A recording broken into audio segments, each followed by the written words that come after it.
മാധ്യമപ്രവർത്തകനും എഴുത്തുകാരനുമായ KV നദീറിന്റെ പുതിയ പുസ്തകമായ ഞാൻ എന്നോട് പറഞ്ഞതിന്റെ കവർ പ്രകാശനം ചെയ്തു.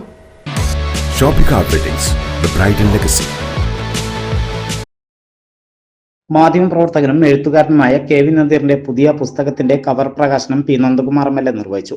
ഞാൻ എന്നോട് പറഞ്ഞത് എന്ന പുസ്തകത്തിന്റെ കവർ പ്രകാശനമാണ് നിർവഹിച്ചത്. നദീറിന്റെ 9ാമത്തെ പുസ്തകമാണിത്. മാൻകൈൻഡ് ലിറ്ററേച്ചറാണ് പ്രസാധകർ. കാഴ്ചകളുടെ ചുറ്റുവട്ടം, സംഭവിച്ചത് അത്രയുമല്ല, ഇനിയും പറയാനുണ്ട്, മനുഷ്യനു വേണ്ടി ഒരു വക്കാലത്ത്, പൂത്തുലഞ്ഞങ്ങനെ വാടാതെ നിൽക്കട്ടെ, വീട് പോലെ ഒരാൾ, ഉപ്പത്തടൽ, നമ്മൾ നമ്മളായിട്ടുണ്ടോ എന്നിവയാണ് മറ്റു പുസ്തകങ്ങൾ. പൊന്നാനി പ്രസ് ക്ലബ്ബിൽ നടന്ന ചടങ്ങിൽ ജിബീഷ് വാരിപ്പാട്ട് അധ്യക്ഷത വഹിച്ചു.